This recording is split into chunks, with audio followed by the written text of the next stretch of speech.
Mais que a sombra, Ele é a substância.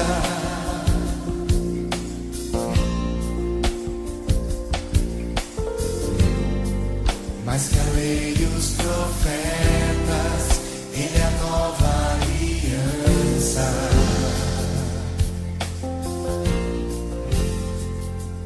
Ele é o resplendor da glória de Deus. Depois, então, os finais. Capítulo 1 a 18, enfatizando a santidade divina, ou a libertação pelo sangue. E os capítulos 19 até 40, enfocando a comunhão divina, ou a comunhão pelo sangue. Então, se focarmos o assunto sangue, podemos dizer que o livro de Êxodo é um grande livro sobre o sangue, o valor do precioso sangue, na tipologia do sangue do Cordeiro. Os primeiros 18 capítulos mostram que o povo de Deus foi liberto pelo sangue. Foi lembrado aqui, nessa reunião mesmo, o fato de o sangue ter sido passado nas vergas das portas. E o povo, dentro das suas casas, poderia comer aquela carne tão preciosa, daquele cordeirinho, para a nutrição das suas almas, conforto dos seus corações e força para o seu físico, para aquela noite de libertação, quando então aquele anjo passaria e aqueles primogênitos do povo da aliança seriam preservados para caminhar uma longa jornada em direção àquele que os libertou. Então os primeiros 18 capítulos focam a libertação pelo sangue. E capítulo 19 a 40, a comunhão pelo sangue. Tudo pelo sangue. Quando nós lemos na reunião anterior um pequeno verso, poderíamos voltar a ele rapidamente, um verso muito interessante, muito expressivo, do capítulo 24, versículo 7. Diz que Moisés tomou o livro da aliança. Veja que esse foi, na verdade, o primeiro livro que Moisés escreveu. Moisés, o primeiro escrito de Moisés, você está lendo aí no versículo 7. O livro da aliança. Ele se compõe dessas ordenações que os irmãos vão ver aí nas suas Bíblias, a partir do capítulo 20, versículo 22. Essas leis acerca dos altares, capítulo 20, verso 22. Depois a lei acerca dos servos, acerca da violência, acerca da propriedade, leis civis e religiosas, veja quanta coisa aí. Final do capítulo 20, capítulo 21 todo, capítulo 22 todo, a respeito das festas, as 3 festas. Esse livro, capítulo 24, verso 7, é chamado então de o livro da aliança. Você vê que Moisés registrou este livro, né? Ele tomou o livro da aliança e o leu ao povo. Lembre-se que esse livro Moisés recebeu quando? Quando ele estava no monte, durante 40 dias e 40 noites de comunhão, naquele monte.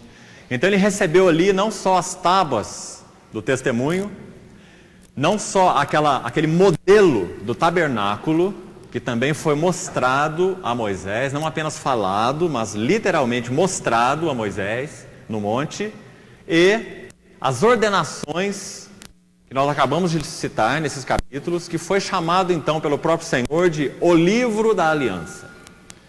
Então Moisés recebeu as 2 tábuas, ele viu o modelo do tabernáculo e ele recebeu uma direção de Deus a respeito do livro da aliança, com relação àqueles preceitos que o Senhor desejaria que o seu povo então cumprisse para o agrado do seu coração, como Deus que os libertou, como Deus que os chamou para si.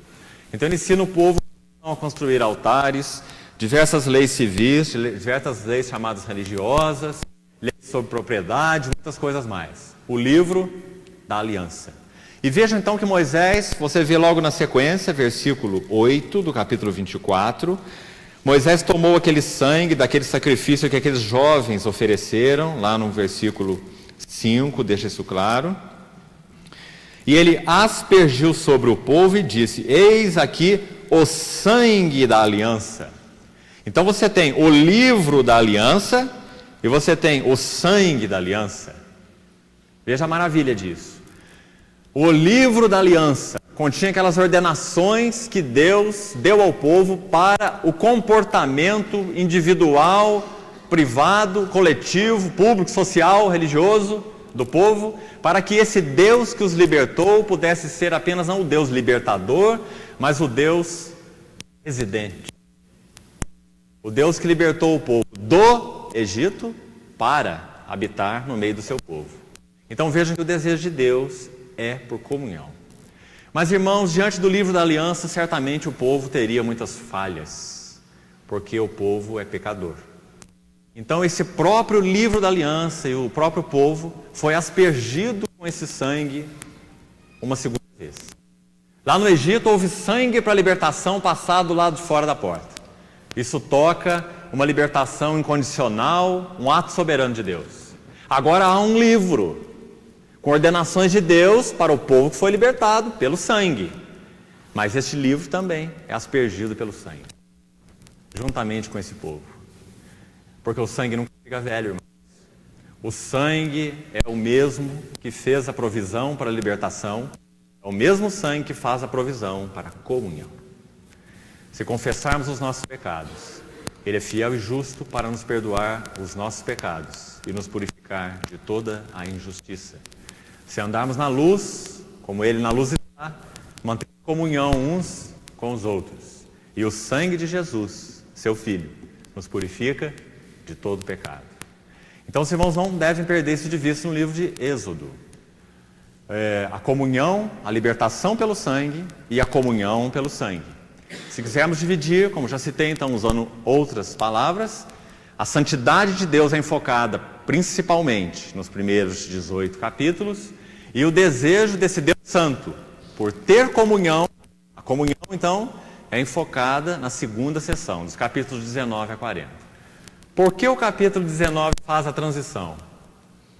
Porque é exatamente no capítulo 19 que aquele povo que foi liberto está ali aos pés do Sinai. Você se lembra? Capítulo 19, abra sua Bíblia, por favor. Você vai ver que no capítulo 19, versículo 4, vou só citar, os irmãos abram para conferir o que eu estou falando.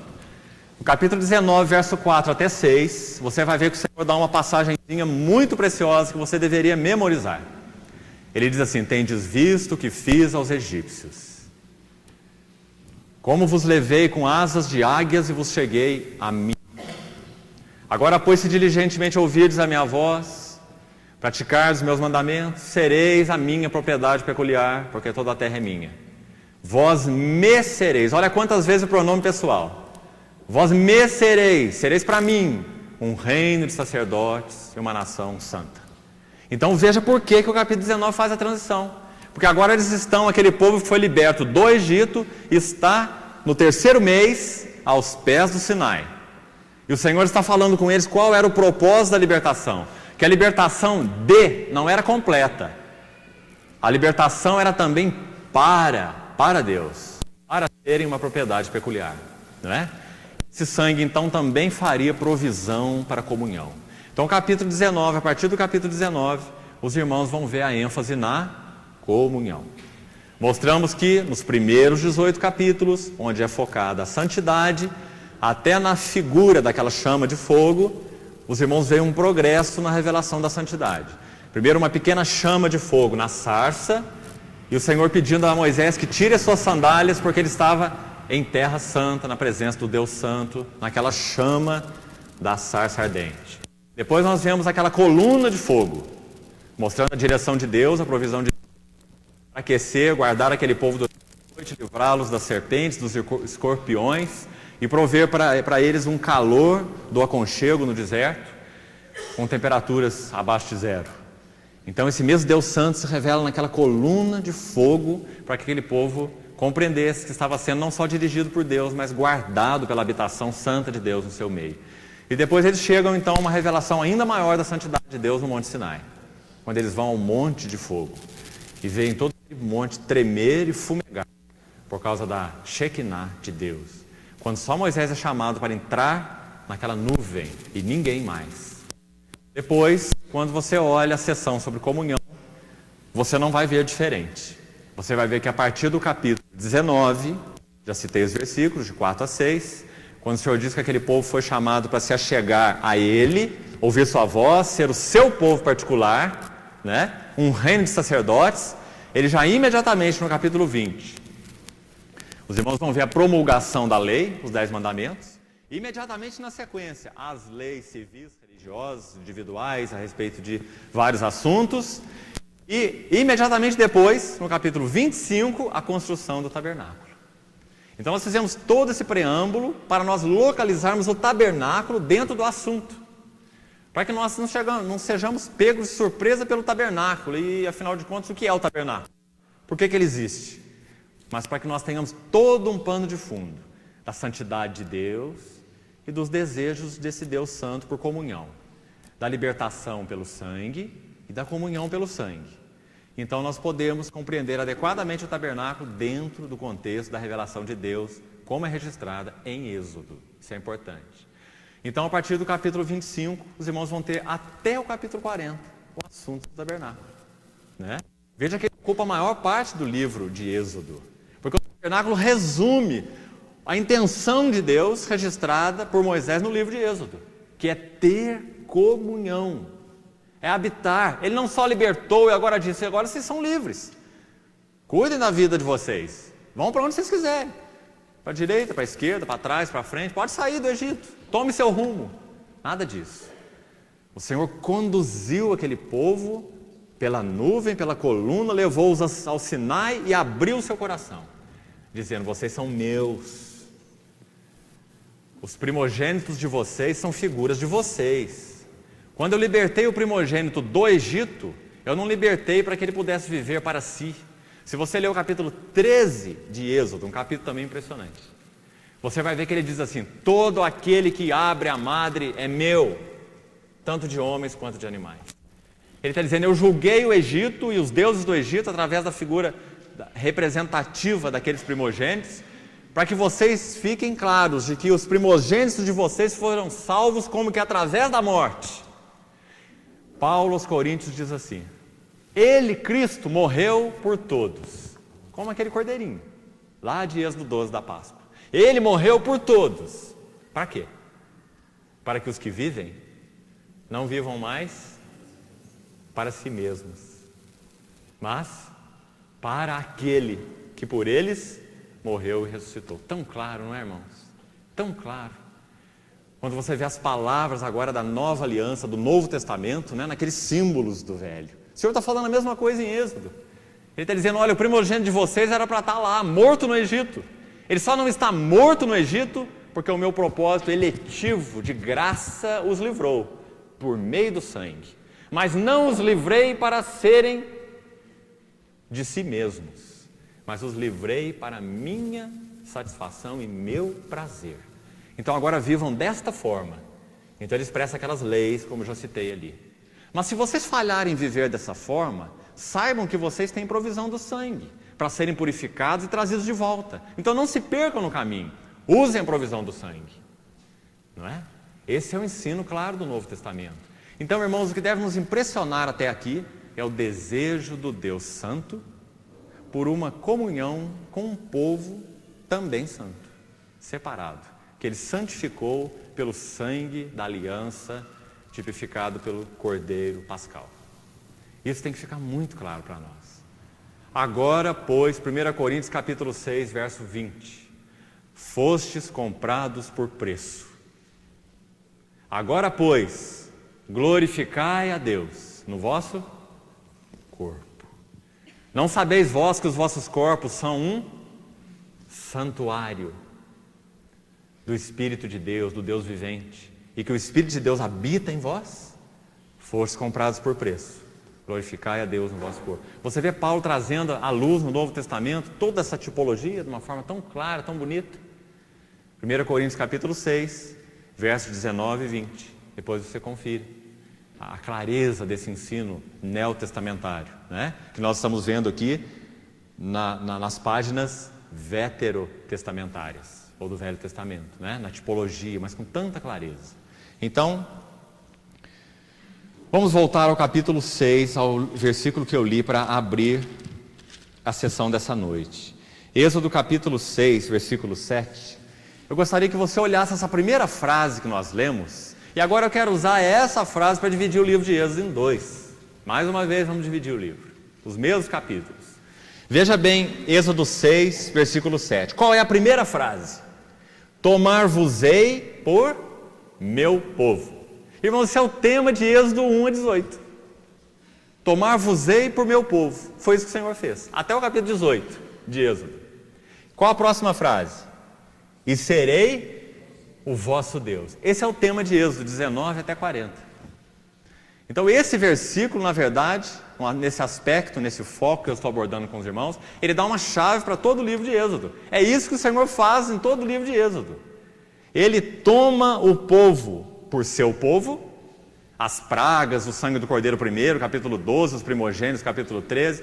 Antes disso, todas aquelas pragas, 10 pragas. Número 10 na Bíblia significa pleno testemunho, testemunho duplo diante de Deus e dos homens. Por isso 10 dedos, 10 virgens, 10 minas, não é? Um pleno testemunho diante de Deus e dos homens. 10 pragas. Deus deu um pleno testemunho diante de Deus e dos homens que Ele é o Deus que elegeu pela graça e que libertou com mão soberana. 10. O Santo dos Santos tinha 10 por 10 por 10, era cúbico. 10 é um dos números na Bíblia que denota plenitude ou perfeição, não é? Pleno testemunho, duplo testemunho.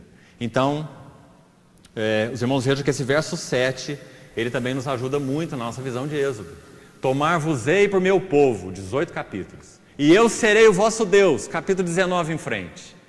Qual a nossa situação dentro dessa chave? Nós estamos na segunda parte, é o que nós vamos focar a partir de agora. Serei vosso Deus. Então quando nós vamos lá no capítulo 19, que eu já citei, você vai ver essa segunda sessão se iniciar com os textos que eu não vou repetir, porque já citei. Êxodo 19, de 4 a 6, a grande intenção do coração de Deus. Essa passagem é muito importante no livro de Êxodo, você não pode perdê-la. Êxodo 19, de 4 a 6, a intenção do coração de Deus. O que Ele queria com esse povo que Ele libertou? Não é? Então leia e releia esse texto várias vezes. Como já citei do capítulo 20, 21, as leis, etc. Capítulo 24, ele asperge o povo, o livro da aliança. Vamos agora ao capítulo 25. Abra sua Bíblia no capítulo 25. E agora a gente vai entrar então nessa grande sessão que vai de 25 até 40. Todo o assunto sobre o tabernáculo está aqui. Não só sobre o tabernáculo, mas ali pelo capítulo 29, especificamente capítulo 28. Se você ler 28, 29... uma parte do capítulo 30, você vai ver que o Senhor dá algumas orientações a respeito da maneira de se aproximar dele. Ele não apenas vai falar que ele deseja habitar no meio do povo. Depois nós vamos ver isso com detalhes, então não se apresse. Estou só fazendo uma panorâmica ainda. Ele não vai dizer apenas que ele deseja habitar no meio do seu povo, através daquela tipologia do tabernáculo. Vocês então farão a arca assim, o propiciatório assim, o altar de incenso assim, e cada um daqueles móveis fala desses princípios da habitação de Deus no meio do seu povo. São maravilhosos. Assim como também falam de Cristo, como já citei na primeira mensagem. Cristo sua pessoa, Cristo sua obra e as relações de Cristo com a sua igreja, não é? Então o tabernáculo fala do mistério de Deus, que é Cristo e a igreja. Isso já ficou claro. Não é? Então nos capítulos 25 até 40, ele não vai apenas falar da intenção dele de habitar no meio do seu povo, segundo esses princípios, mas ele vai dizer como que o povo deve se preparar para recebê-lo, ainda mais, para ter comunhão com ele, porque o tabernáculo vazio, irmão, não significa nada. Uma arca da aliança, por mais gloriosa que seja, aquele móvel todo de ouro por dentro, ouro por fora, aquela tampa impressionante que a gente vai ver detalhes todos dela. Os anjos, querubins, um de frente para o outro, ambos olhando para baixo com as suas asas abertas, toda aquela tipologia linda. Aquilo não significa nada se Deus não estiver ali, em primeiro lugar. mas também se o homem não estiver ali. Senão Deus ficasse, então, nos céus, continuasse sendo um Deus alienado do homem. Ele pediu que o tabernáculo fosse construído porque ele queria ter comunhão com o homem. Mas não uma comunhão de qualquer maneira, mas uma comunhão segundo os seus princípios. Uma comunhão que passa necessariamente pelo altar de bronze, pela pia de bronze, pela mesa de pães, pelo candeeiro, pelo altar de incenso, até chegar no propiciatório. É a maneira de Deus, não há outra maneira. Cada um desses móveis, o tabernáculo foi construído por causa dos móveis. Aliás, os móveis não foram construídos por causa do tabernáculo, mas sim aquela tenda por causa dos móveis, né? Aqueles móveis é que dão toda a riqueza do tabernáculo e revelam os princípios de Deus, mas aquele tabernáculo ainda continuaria sem o seu propósito final, se apenas Deus estivesse nele. O homem tem que estar nele. Deus chamou o homem. Não só na figura do sumo sacerdote, que uma vez por ano ia lá no Santo dos Santos, mas aqueles sacerdotes que todo dia, 2 vezes por dia, de manhã e de tarde, entravam ali para cuidar dos pães, para aparar os pavios das luzes, das lâmpadas, do candeeiro. Desejo de Deus de ter comunhão com o homem. Eles se revezavam em turnos.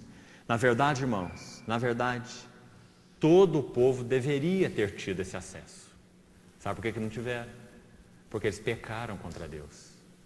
Eles levantaram um bezerro de ouro no deserto e disseram esse aqui, pela instrumentalidade de Arão, dizendo: esse aqui é o nosso Deus, esse bezerro de ouro, né? Esse é o nosso Deus. E adoraram aquele Deus e se meteram em idolatria espiritual, em imoralidade física, né? Adorando um Deus que não é Deus. Então foram julgados por Deus. E o Senhor separou naquele momento a tribo de Levi para oficiar como sacerdote. Mas no Êxodo 19, você não vê nenhuma tribo de Levi. Vê? Não. Em Êxodo 19 você vê um chamado coletivo para toda a nação. Você já pensou nisso? Vós, quem que é vós ali? Todos. Vós me sereis um reino de sacerdotes e uma nação santa, se ouvirdes a minha voz, guardardes os meus mandamentos. Vós, todos, todo mundo que eu libertei. Mas eles preferiram um bezerro de ouro. Então o Senhor quebra aquelas tábuas, Moisés quebra aquelas tábuas, né? Quando desce do monte. Ele diz assim: quem é do Senhor, achegue-se para aqui. Moisés diz: então vamos escolher o que vocês querem. Se é esse bezerro, vamos para o lado do bezerro. Quem é do Senhor, achegue-se para aqui. E a palavra diz que então os da tribo de Levi se associaram a Moisés. Então o Senhor separa a tribo de Levi como uma representação do povo que não quis. Irmãos, isso é uma verdade solene para nós hoje. Também hoje, no meio da igreja, Deus chama um povo. Um povo que está disposto a abandonar os seus ídolos, seus altares, e servir só ao Senhor. Um coração para Ele. Esses são os levitas no meio do povo. Agora, no que concerne ao chamamento de Deus, todos nós somos sacerdotes. A questão é o que nós fazemos com esse sacerdócio. Se nós estamos realmente servindo a Deus como sacerdotes, se você é um adorador, um sacerdote, e pratica esse sacerdócio, não é? Diariamente na sua vida de comunhão com Deus, ou se você tem entregado isso para outros por causa dos seus ídolos. E quantos ídolos nós podemos levantar, né?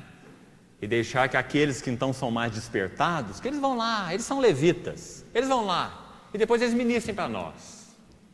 Será que você é um desses? Ou será que você tem o entendimento de que Deus te chamou para ser um levita?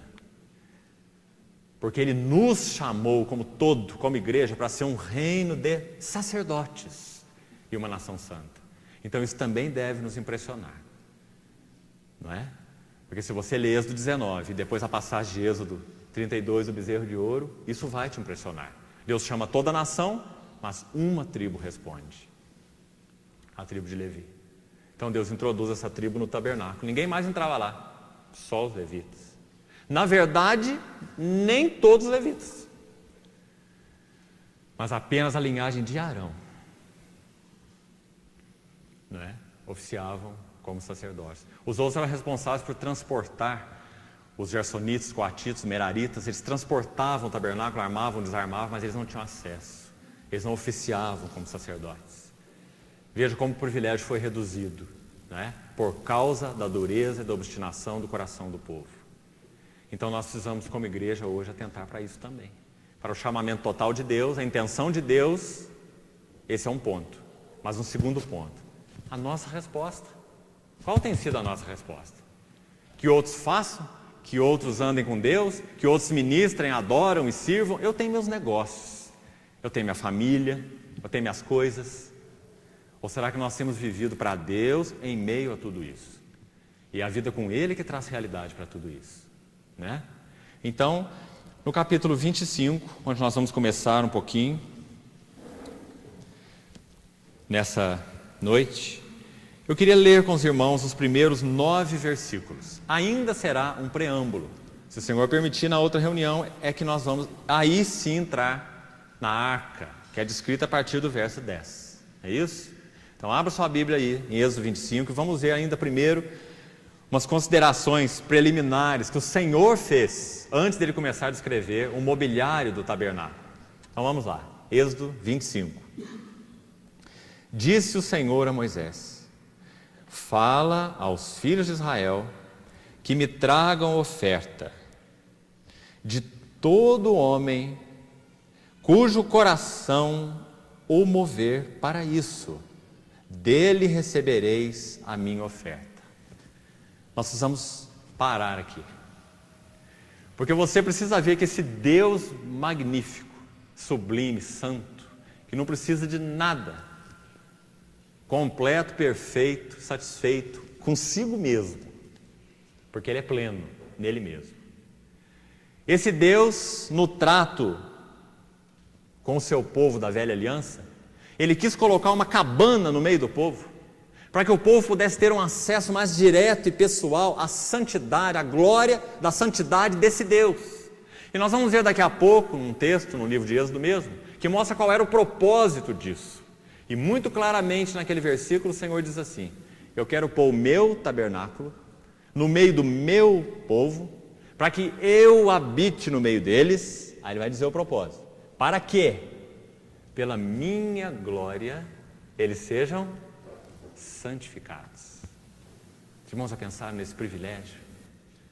Esse Deus supremo, Ele coloca uma cabana no deserto, no meio do seu povo, porque Ele quer que pela sua glória, sabe o que significa sua glória? O que Ele é, sua natureza, seu amor, sua vida, sua graça, seu poder, sua justiça, sua santidade, tudo que Ele é, essa é a sua glória, é o que Ele é, para que pela minha glória eles sejam santificados. Ele não disse assim: vocês vão ser santificados, dá um jeito de se santificar, né? Eu não tenho nada para fazer por vocês, eu sou santo, eu não tenho problema, é vocês que têm problema. Então se vocês têm problema, resolve o problema de vocês, depois vocês vêm ter comunhão comigo. Não foi isso que Ele fez. Ele coloca a sua habitação, faz provisão, sangue, aqueles mobiliários todos, para que mostre quem Ele é e quais as necessidades do povo. Então você vê o sangue no princípio, o sangue no fim. O sangue lá na entrada, no altar de bronze, não tem sangue lá? Lá no primeiro móvel, o altar de bronze, sangue. E não tem sangue lá no fim também? Não tem sangue no propiciatório, em cima da arca? Sangue no começo, sangue no final. Libertos pelo sangue, comungando pelo sangue, não é? Por que sangue? Porque sem derramamento de sangue não há remissão de pecados. Então você vê sangue no princípio e sangue no fim. Assim como você vê o cordeiro em Gênesis 3 e o cordeiro em Apocalipse 22. Né? Salmo 84, Davi diz assim: eu, Senhor, quão amáveis são os teus tabernáculos, Senhor dos exércitos. A minha alma suspira e desfalece pelos teus atos. Depois ele diz assim: o pardal encontrou casa e a andorinha ninho para si. Eu encontrei os teus, plural, altares, Senhor. Ele está se referindo a esse altar do início e esse altar do final. O altar que abre a porta da comunhão e o altar que é a própria comunhão.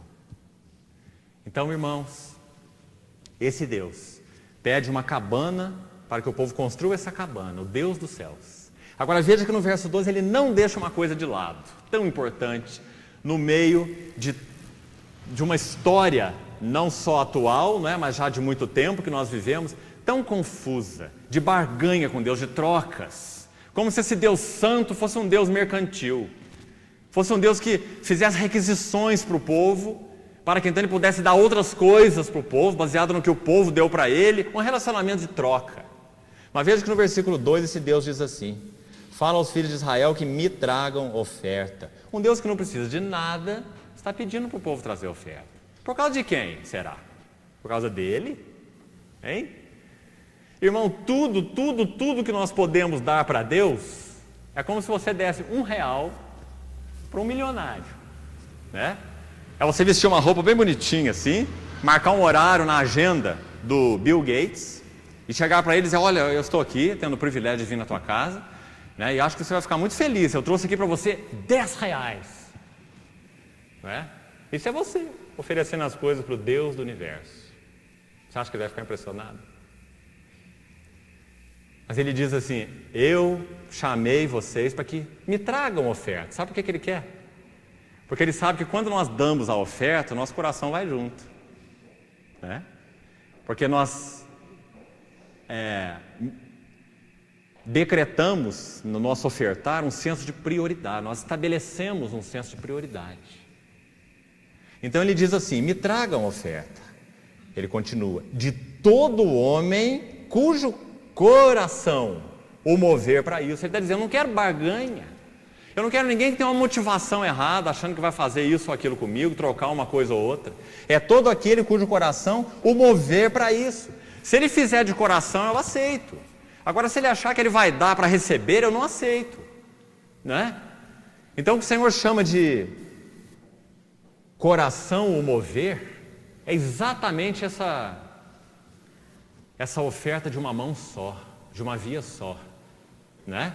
De todo aquele cujo coração o mover para isso, dele recebereis a minha oferta. Se você for observar o apóstolo Paulo ensinando sobre oferta em 2 Coríntios 8 e 9, você vai ver exatamente isso. Cada um ponha de parte durante a semana, segundo o que o Senhor tiver te concedido, segundo aquilo que Ele te deu, ponha de parte, uma parte. Então isso você vai trazer a Ele, porque Deus ama ao que dá com alegria, né? Cada um contribua segundo o que tiver proposto no seu coração, não por necessidade ou por constrangimento, mas de livre vontade, espontaneamente. Não é isso que a palavra ensina em Coríntios? É isso que Deus está ensinando aqui em Êxodo também. Tudo o coração, aquele cujo coração o mover para isso, dele recebereis a minha oferta. É um ensino impressionante do coração voluntário. O desejo de Deus de habitar com esse povo. Um povo que tivesse o desejo ardente de recebê-lo. Deus tinha um desejo ardente de habitar, mas Ele queria que o povo tivesse um desejo ardente de recebê-lo. Essa também é a nossa história hoje. Nós aqui, porque em primeira mão isso é o que interessa para nós. Irmão, responda para você mesmo. Você tem tido um desejo ardente de receber ao Senhor como Deus residente na tua vida pessoal, doméstica e na vida da igreja? Deus residente. Quando, por exemplo, você vem aqui reunir, qual é a tua expectativa? Você quer conhecer melhor aquele Deus que passeia e anda entre nós, como Ele prometeu? Habitarei e andarei entre eles, espevitando o seu candeeiro. Ou você vem aqui para receber mais conhecimento, para ouvir mais de um assunto que você, quem sabe, gosta, né? Então isso fala da motivação do nosso coração. O Senhor quer habitar com aqueles que têm o desejo ardente de recebê-lo. Vamos prosseguir. Versículo 3 diz: esta é a oferta que dele recebereis: ouro, prata, bronze, estofo azul, púrpura, carmesim e linho fino. Cada um desses materiais tem um significado. Nós só vamos ver na medida que estudarmos os móveis, as cortinas, a porta do tabernáculo e etc. Pelos de cabra, peles de carneiro, tintas de vermelho, peles de animais marinhos, madeira de acácia, azeite para a luz, especiarias para o óleo da unção e para o incenso aromático, pedras de ônix, pedras de engaste para a estola sacerdotal e para o peitoral. Verso 8, vamos dar uma nova paradinha. E me farão um santuário, para que eu possa habitar no meio deles. Que coisa maravilhosa. O Deus Santo, autossuficiente, perfeito, pedindo para o povo uma cabana para Ele no deserto, junto com o povo. Queria que você fosse comigo agora, deixa esse texto marcado, nós vamos voltar, em Êxodo 29. Veja o que diz o capítulo 29, a partir do verso 43. Queria que você também não perdesse esse texto de vista, já que ele é uma outra chave importante aqui para o nosso foco, para o nosso estudo. Êxodo 29, 43.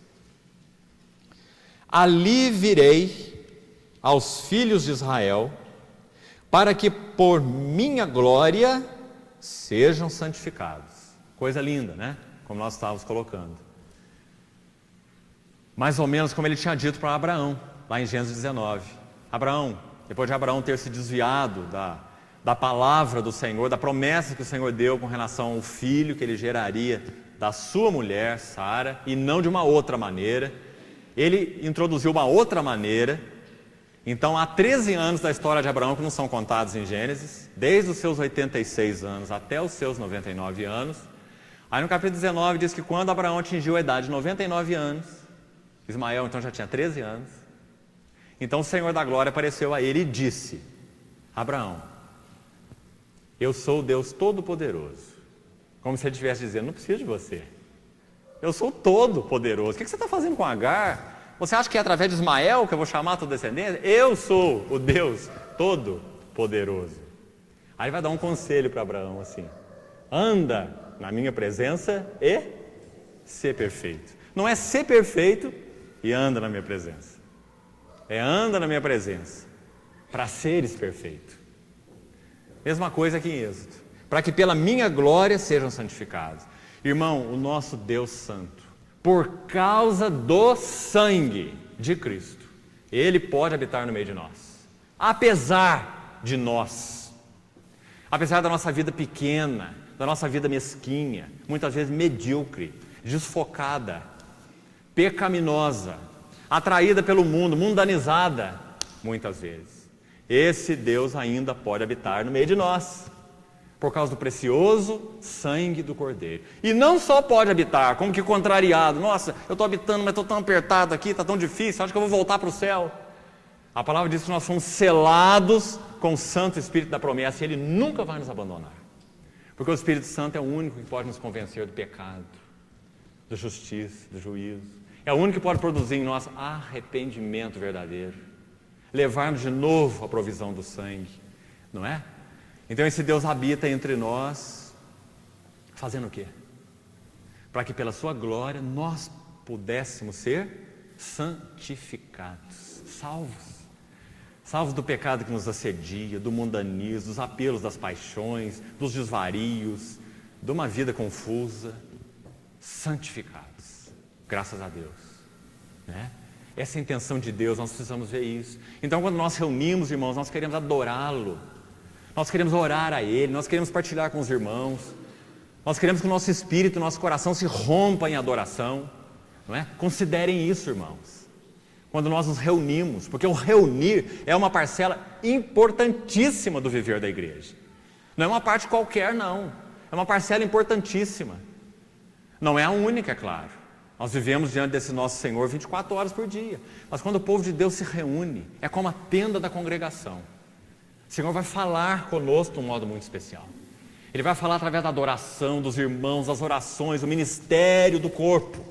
Ele vai falar, não é? Então considere isso de muito valor e saiba que é por causa da sua glória, presença entre nós, que nós podemos ser santificados.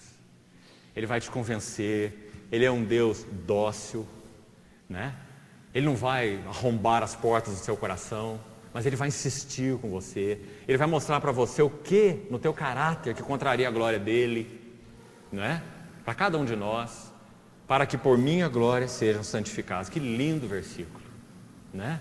Versículo 43. Essa é a principal finalidade do tabernáculo.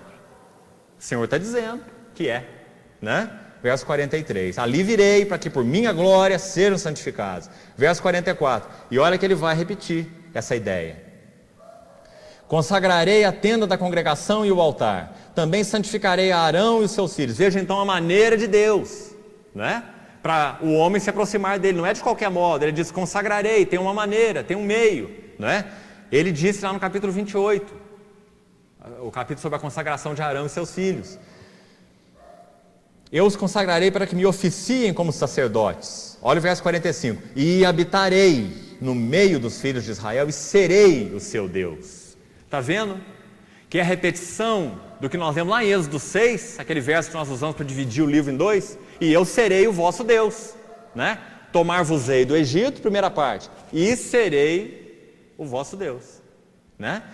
Então, ele repete aqui, habitarei no meio deles e serei o seu Deus, e saberão que eu sou o Senhor seu Deus. Presta atenção, que os tirou da terra do Egito, e tirou para habitar no meio deles. Eu sou o Senhor seu Deus. Dois extremos, maravilhosos, nunca serão perdidos de vista. Você vê que esse versículo 46, ele dá uma ideia para nós de todo o panorama do crescimento espiritual. Irmão, quanto mais nós crescermos no conhecimento de Deus, mais nós saberemos que Ele é o Senhor que nos tirou da terra do Egito. Sabe o que significa isso? Você nunca terá lugar para orgulho. Você nunca terá lugar para soberba. Nunca. Você sempre saberá de onde Ele te tirou. Porque quanto mais próximo da sua luz você estiver, andando com Ele, conhecendo, sabendo, como Ele diz aqui, saberão, conhecerão, experimentarão. Saber não é na mente, não. Saber em todo o coração, não é? Fala de experiência. Saberão que eu sou o Senhor. Duas coisas, que os tirou da terra do Egito. Paulo, quando escreve aos Coríntios, ele diz assim, eu sou o menor dos apóstolos. Já é uma coisa mais ou menos razoável. Depois, quando ele progride mais, conhecendo a Deus, escreve aos Efésios, ele diz, eu sou o menor de todos os santos. Depois, quando ele escreve a Timóteo, já bem mais velho, experimentado no Senhor, ele diz, eu sou o maior dos pecadores. Né? Como que Paulo fosse descendo a escada, né? Para trás. Importa que ele cresça e que eu diminua. Então, irmãos, versículo 46, saberão que eu sou o Senhor que os tirou da terra do Egito para habitar no meio deles. A intenção clara de Deus, para que por minha glória sejam santificados. Isso é o que ele diz, voltando lá no capítulo 25, onde nós estávamos, no verso 8. Me farão um santuário para que eu possa habitar. Interessante que essa palavra, só mais uma notazinha importante para os irmãos, sobre a palavra habitar. No hebraico a palavra é shankan. S-H-A-K-A-N, Shankan. No grego, uma transliteração, essa palavra é katoikeu. Ela aparece em Efésios capítulo 3, queria que você visse. Deixa o livro de Êxodo marcado, já vamos voltar. O que o Senhor quis dizer com para que eu possa habitar? Vamos tentar clarear isso um pouquinho com a palavra grega. Efésios capítulo 3, verso 17. Efésios 3, 17. Paulo está orando pelos Efésios, exatamente com esse foco, porque ele termina a oração no verso 19, dizendo que o encargo dele, né, para a igreja, é que a igreja, olha lá o verso 19 primeiro, a igreja conhecesse o amor de Cristo que excede todo entendimento. Achou aí? Efésios 3, 19. Para quê? Para que sejais tomados de toda a plenitude de Deus. É disso que o tabernáculo fala. Por isso que o tabernáculo, quando terminou de ser construído em Êxodo 40, o que aconteceu? A glória do Senhor encheu o tabernáculo. E nem Moisés podia entrar. Está vendo? Toda a plenitude de Deus naquela sua habitação, que é uma figura da igreja. Assim como é uma figura de Cristo. Assim como Deus habitou plenamente em Cristo, nele habita corporalmente toda a plenitude da divindade, não é assim? Em Cristo. Então Paulo ora agora pela igreja, para que na igreja também habite toda a plenitude de Deus. Tá certo? Então olha no verso 17 agora.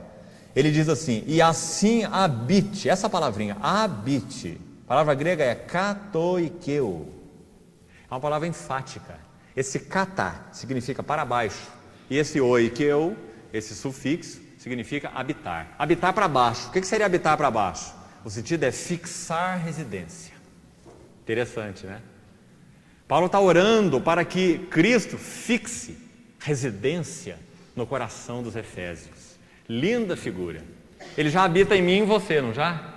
Mas Paulo pede que ele fixe residência, ou seja, ele seja o dono da casa, e não o hóspede do quartinho, mas que ele seja aquele que kataikeu, habite para baixo, fixe residência, more. Essa é a ideia. A mesma palavra que foi usada lá no hebraico, no capítulo 25, versículo 8. E me farão um santuário para que eu possa habitar. Tá certo? É uma nota interessante que os irmãos devem guardar. Para resumir numa frase: Deus deseja ser o Deus residente. O Deus residente. Agora o versículo 9, que encerra essa sessão. Segundo a tudo o que eu te mostrar, Êxodo 25, 9. Segundo a tudo o que eu te mostrar para modelo do tabernáculo e para modelo de todos os seus móveis, assim mesmo o fareis. Essa expressão, segundo a tudo que eu te mostrar, assim fareis, aparece na Bíblia 7 vezes. Se não me engano, 4 no Velho Testamento e 3 no Novo. Hebreus, por exemplo, aparece essa palavra, citando o texto de Êxodo, né? Segundo tudo que eu te mostrar, assim fareis. 7 vezes, 7 é outro número na Bíblia que significa perfeição. Não é? 7 vezes aparece essa frase: segundo tudo que te mostraram, o modelo que te foi mostrado, isso fareis. 7 vezes. O Senhor está querendo deixar claro que aquela comunhão com Ele seria segundo os seus princípios. 7 vezes, segundo o modelo, assim fareis. São 7 peças no mobiliário do tabernáculo. 2 no átrio, o altar de bronze e a pia de bronze. 3 no lugar santo, o candelabro do lado esquerdo, a mesa de pães do lado direito e o altar de incenso à frente. São 5. E no Santo dos Santos são 2 peças. Uma a arca e a outra o propiciatório. Elas são descritas separadamente no capítulo 25, porque são 2 peças separadas. Uma colocada então sobre a outra. 7 peças. Cada uma dessas peças, ela traz uma verdade espiritual mais relevante e, consequentemente, um princípio espiritual envolvido. Então veja essa conexão entre a ordem do Senhor. Segundo o modelo que eu te mostrar, assim fareis. 7 vezes. 7 peças. 7 na Bíblia é um dos números que denota perfeição ligada ao tempo. Assim como 12 denota perfeição ligada à eternidade. 12 apóstolos, 12 colunas, 12 fundamentos, 12 portas na Nova Jerusalém, né? Então, 7 é um dos números que denota a perfeição ligada ao tempo. Uma semana tem 7 dias, né? Então, 7 é um número de plenitude, de perfeição ligado ao tempo, temporal. 12, perfeição eterna. Então, são 7 móveis. O altar de bronze. Só para vocês terem uma ideia primeiro, panorâmica ainda. Vamos deixar o assunto da arca para entrarmos na próxima reunião. Esse primeiro móvel, altar de holocausto, a ideia principal que ele transmite, regeneração. O altar de bronze, regeneração. Lembra que o Senhor Jesus na cruz, depois de ele ter morrido, aquele soldado foi verificar o fato da sua morte, né? Então ele rasga o lado do Senhor com uma lança. Não é assim?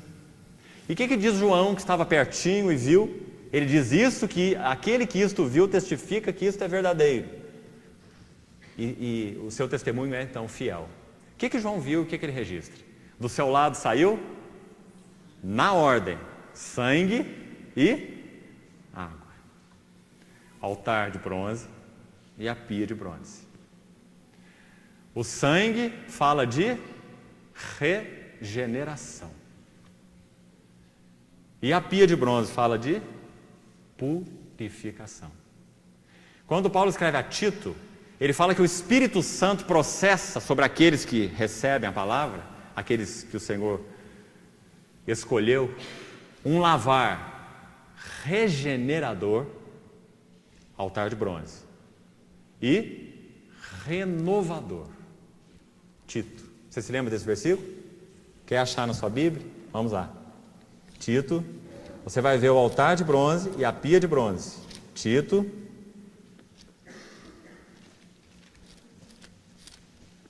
Tito capítulo 3, versículo 5.